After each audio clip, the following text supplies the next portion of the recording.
हर हर महादेव। काल हर दुख हर दारी धर कष्ट हर। हर हर महादेव, हर हर महादेव। घर घर महादेव, हर हर महादेव, घर घर महादेव। भोला सब दुख काटो हमारा, हे शंभो सब दुख काटो हमारा। शिव शंकर जपूं तेरी माला, हे बाबा भोला जपूं तेरी माला। के भोला सब दुख काटो हमारा, हे विश्वनाथ सब दुख काटो हमारा। हे काशीपति अधिनाथ सब दुख काटो हमारा।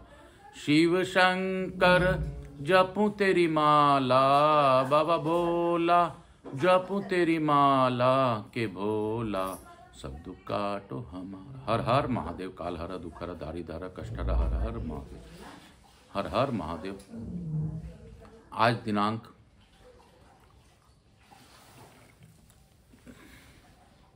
23 दिसंबर 2023, दिन शनिवार और एकादशी उपरांत द्वादशी। आज व्रत की एकादशी आज ही है, इसलिए संपूर्ण दिन एकादशी भी माना जाएगा। लेकिन एकादशी और द्वादशी का संगम श्याम बाबा और कृष्ण विष्णु का संगम है। हर हर महादेव। श्री शिवाय नमस्तुभ्यम। बोलो विष्णु भगवान की जय। बोलो मेरे श्याम बाबा की जय। हारे के सहारे की जय। बोलो बम, बोलो बम, बोल बम, बोल बम। इसके साथ ही मैं यहाँ के स्थान देवता, वास्तु देवता, ग्राम देवता, क्षेत्रपाल देवता, समस्त देवी देवताओं का आह्वान करता हूँ।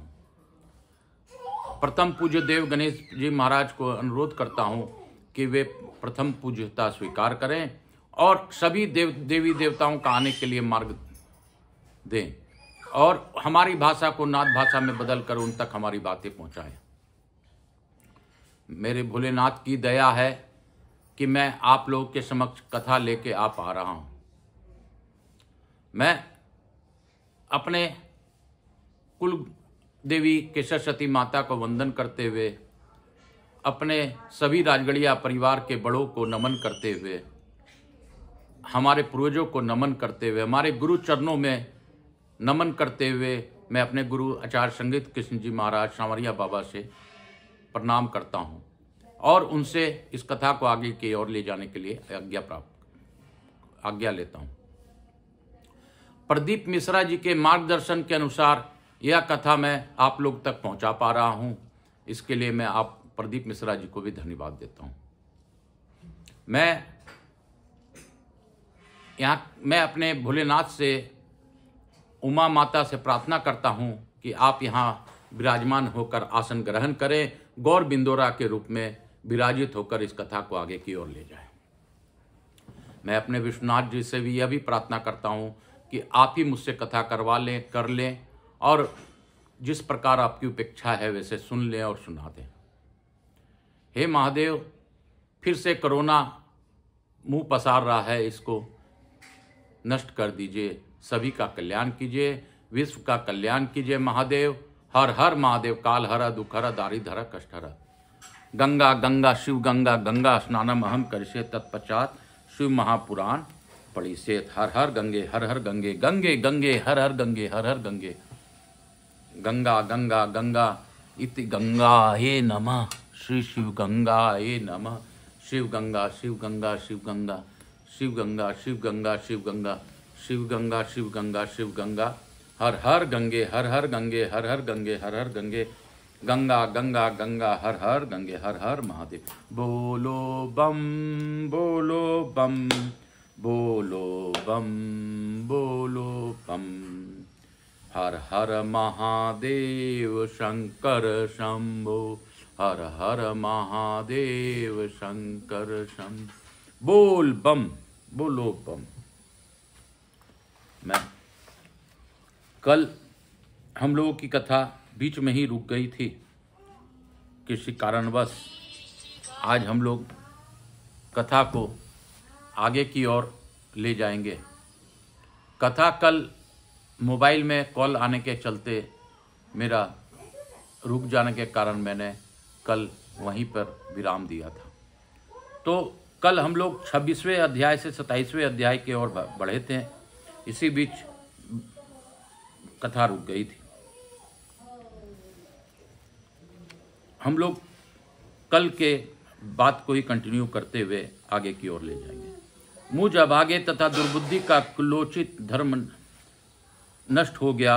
निश्चय ही इस प्रकार के पाप के कारण मेरी संपत्ति, राज और आयु का भी नाश हो जाएगा।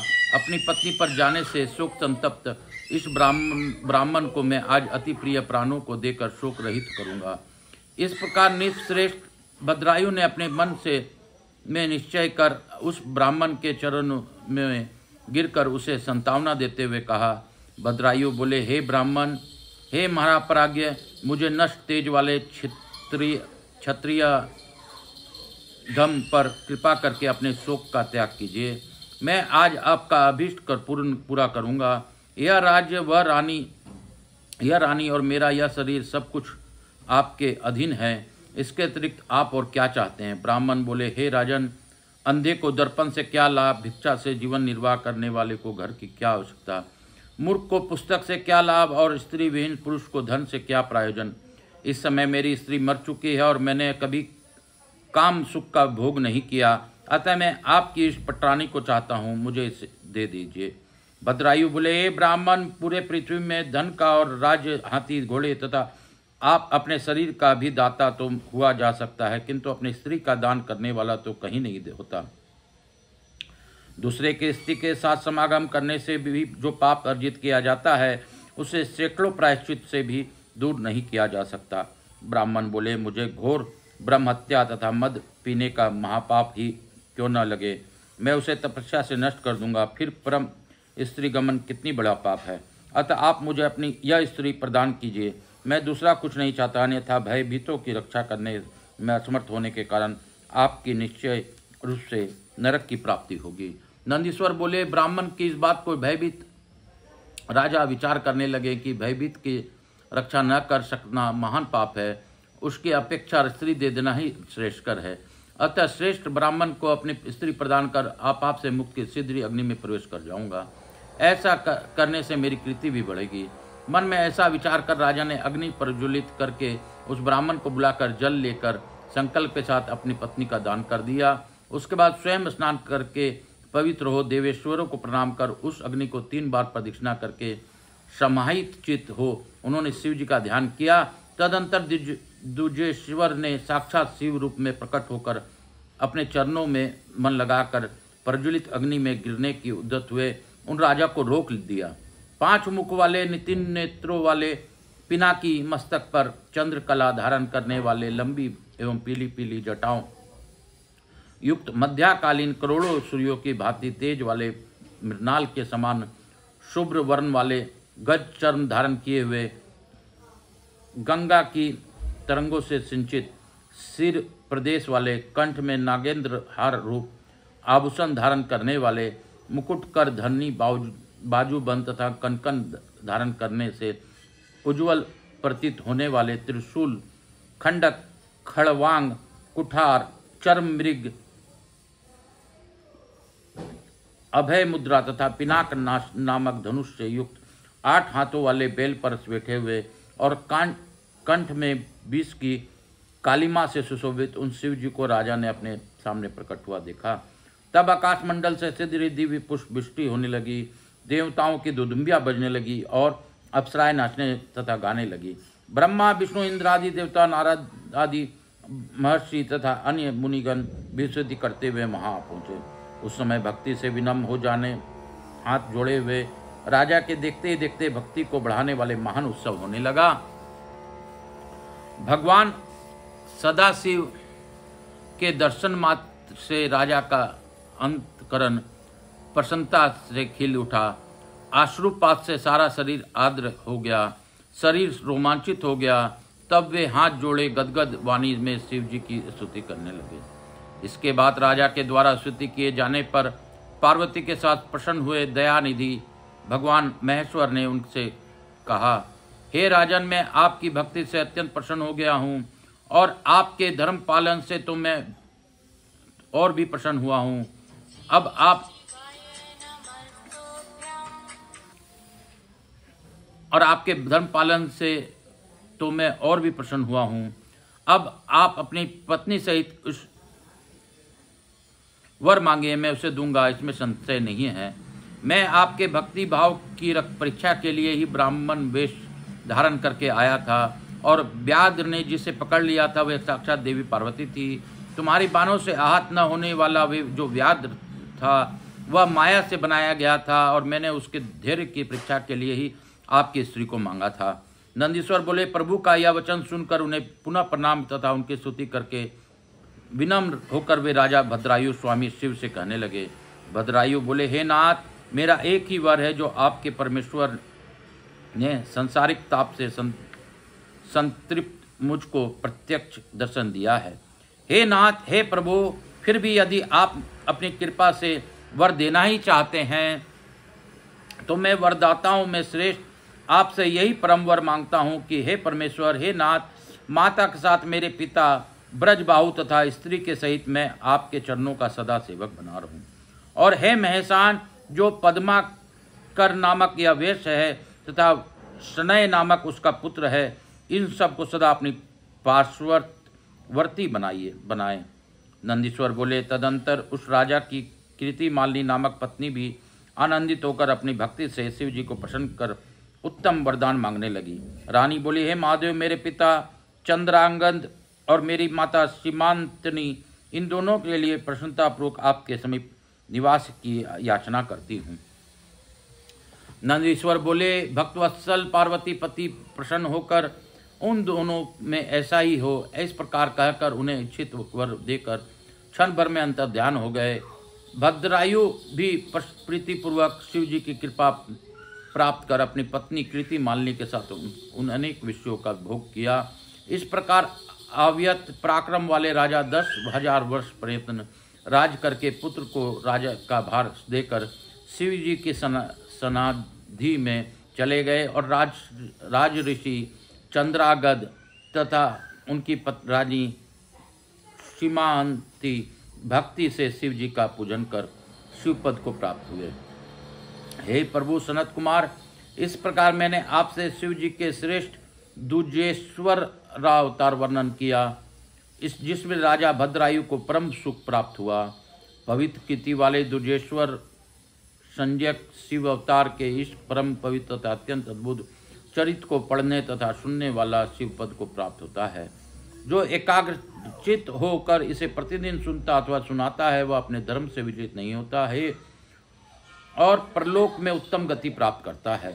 इस प्रकार से शिव महापुराण के अंतर्गत तृतीय शतरुद्र संहिता में दुजो साख्य शिव अवतार वर्णनम नामक 27वां अध्याय पूर्ण हुआ। बोलो शंकर भगवान की जय, बोलो काशी विश्वनाथ की जय, काशी काशी शिव काशी मोक्ष नगरी काशी की जय।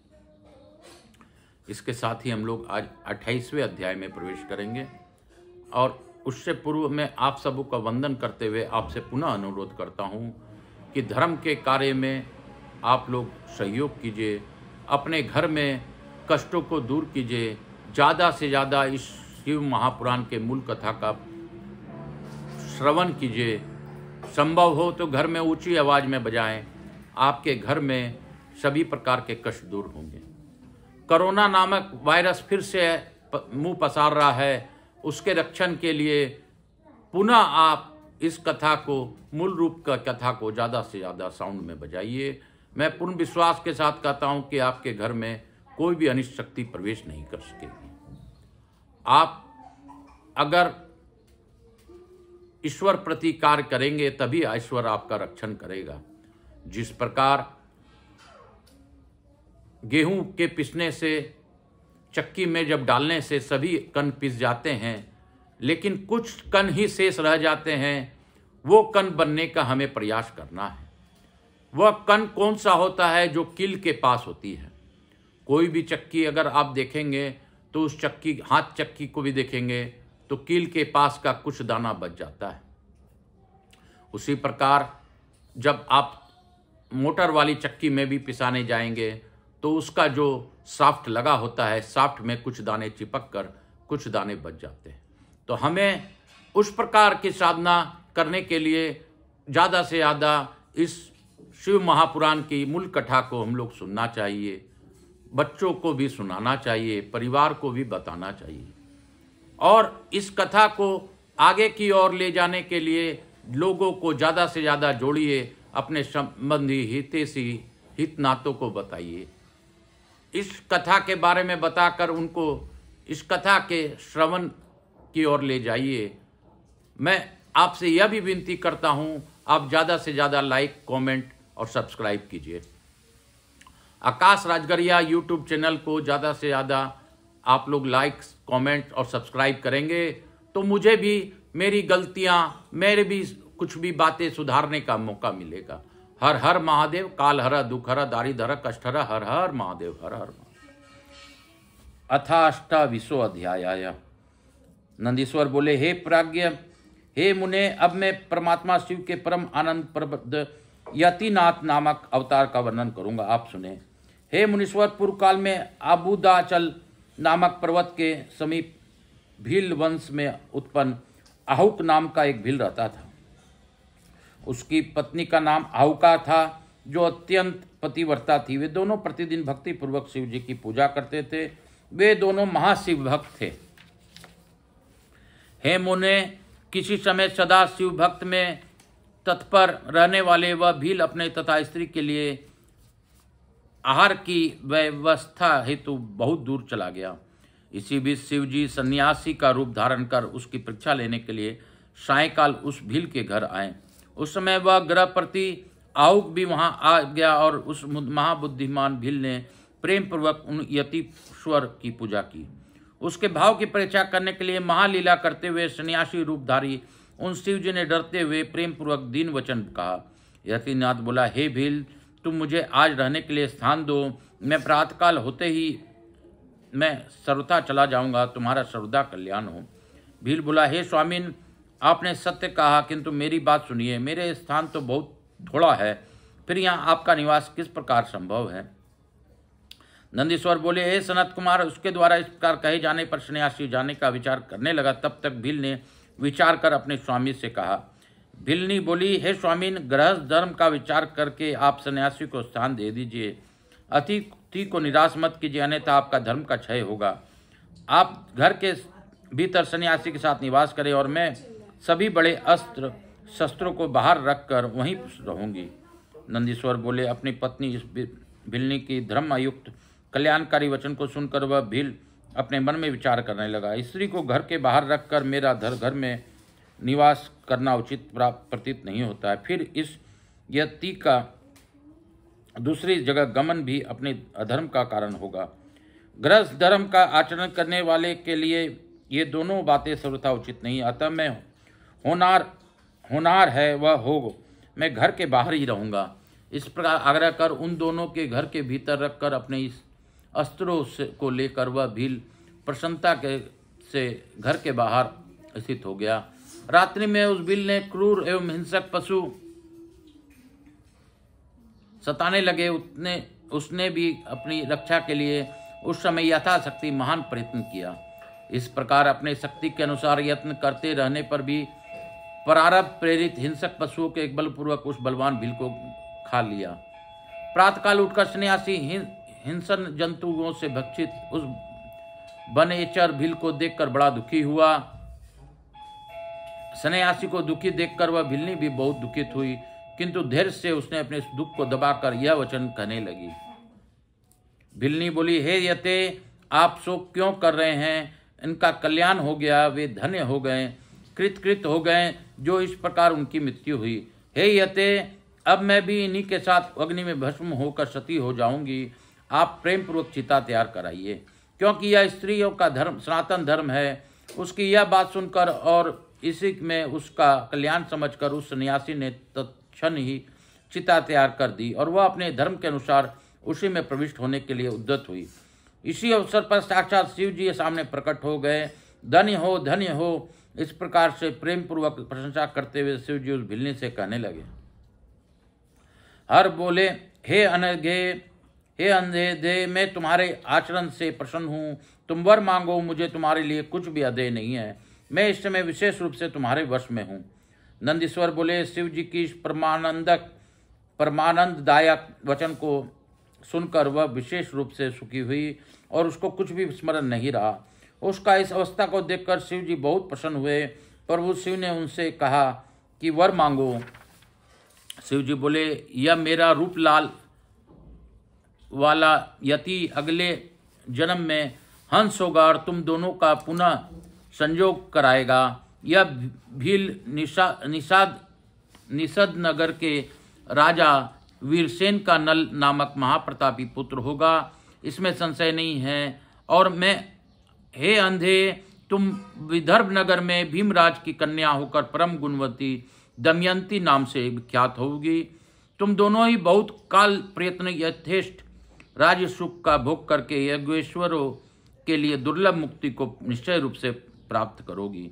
नंदीश्वर बोले, ऐसा कहकर शिव जी उसी समय लिंग रूप में प्रकट हो गए। उनके द्वारा परीक्षा करने पर भील धर्म से विचित नहीं हुआ, इसलिए वह लिंग अचलेश इस नाम से प्रसिद्ध हुआ।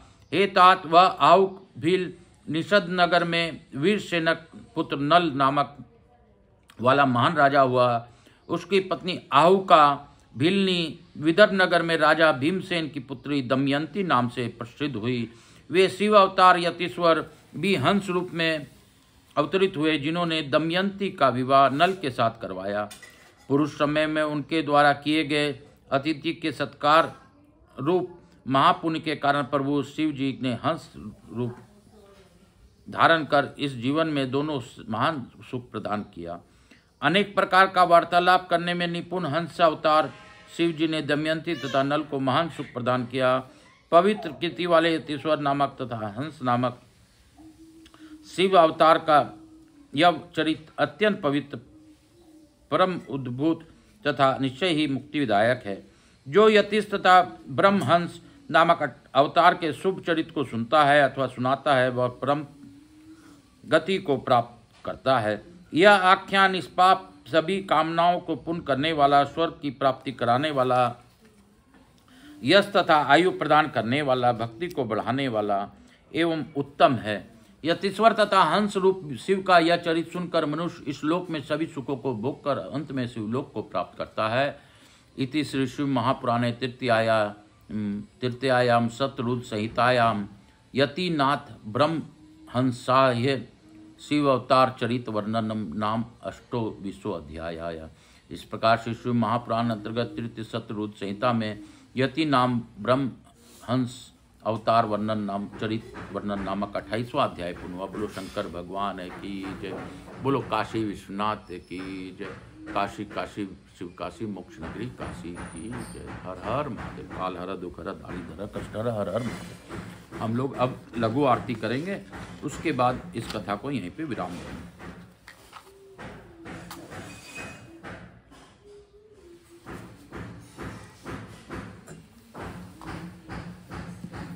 कपूरगौरम करुणावतारम संसारसारं भुजगेन्द्रहारं सदा वसन्तं हृदयारविन्दे भवं भवानी सहितं नमामि।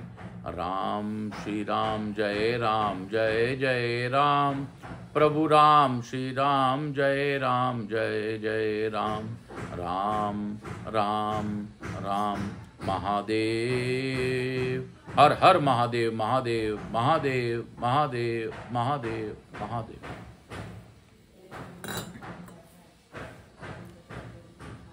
काल हर दुख हर दारी धर कष्ट हर हर हर महादेव, हर हर महादेव, हर हर महादेव, हर हर महादेव, हर हर महादेव, हर हर महादेव, हर हर महादेव। मैं गणेश जी महाराज, लक्ष्मी जी महाराज ने रिद्धि सिद्धि शुभ लाभ और कुबेर जी महाराज से अनुरोध करता हूं कि हमारे यहाँ रहकर सब पर अपना खंड कृपा बनाए रखें। आवाज समेत देवी देवताओं से अनुरोध करता हूं अपने अपने स्थान को गमन करें और पुनः बुलाने पर आकर हमें आशीर्वाद प्रदान करें। मैं महादेव और उमा जी से प्रार्थना पूर्वक अनुरोध करता हूं कि आपने गौर बिंदोरा के रूप में यह कथा सुनी, इसके लिए कोटि कोटि धन्यवाद। मैं अपने महादेव से प्रार्थना करता हूं, हे महादेव मेरे इस कथा को सुनने वालों पर आप विशेष कृपा बनाए रखिए। मेरे से जुड़े मेरे बंधु बांधव, रिश्तेदार, मेरे चाहने वाले सभी लोगों पर अपनी विशेष कृपा बनाए रखिए। जो भी इस कथा का श्रवण करे उनको सभी कष्टों को धीरे धीरे नष्ट कर दीजिए महादेव। यह कथा आपके नाम की कथा है और आपका मूल कथा है। मैं पढ़कर सिर्फ श्रवण करने और करवाने का कार्य कर रहा हूँ। मेरे में कोई भी इसमें क्षमता नहीं है। हे महादेव, सभी का दुख तारण करते हुए मेरे पितरों को मुक्ति प्रदान कीजिए। मुझसे जुड़े और मुझसे जो भी अपेक्षा रखते हैं उनके भी पितरों का मुक्ति प्रदान कीजिए। पापों का नाश कीजिए। इस कोरोना वायरस से सभी की रक्षा कीजिए। हर हर महादेव। काल हरा, दुख हरा, दारी धरा, कष्ट हरा। हर हर महादेव, हर हर महादेव, हर हर महादेव, हर हर महादेव, घर घर महादेव, हर हर महादेव, घर घर महादेव, हर हर महादेव, घर घर महादेव, हर हर